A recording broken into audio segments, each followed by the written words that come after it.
In today's video, I'm going to teach you how to study a course with Notebooklm. This workflow is a simple way to turn your course materials into something you can actively review, search, and summarize, instead of passively rereading pages. Start by going to Notebooklm.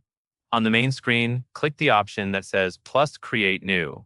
This creates a fresh notebook for one course, one module, or even one exam topic. Keeping notebooks focused helps your answers stay accurate and makes your study sessions easier to manage. As soon as you click Create New, a pop-up will appear that lets you add your sources. This is where you bring in your course content. You can upload PDFs, paste in URLs, or connect Google Drive files.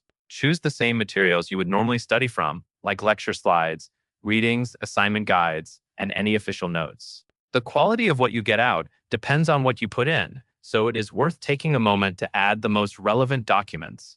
After your sources load, give them a quick look to confirm you uploaded the correct files. Next, look to the right sidebar. You will see a section called Studio. This area is designed to help you review your sources in different formats, like an audio overview or a video overview. Think of Studio as a way to get a structured recap when you want a high-level summary before you dive deeper. It is also useful when you want to reinforce what you read by hearing it explained another way. Now move to the chat box at the bottom. This is where you study actively. Type a specific question to query your sources. Keep your questions clear and narrow so the answers stay focused.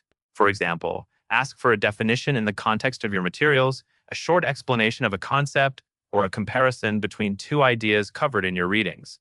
You can also ask for key takeaways from a particular document you uploaded, as long as you stay specific about what you want. When Notebooklm gives you a helpful response, click the Save to Note icon on that response. This pins it to your board so you can build a study set as you go. Save the most important explanations, summaries, and clarifications, then use those notes later for quick review. That covers everything you need to know, and that is all there is to it.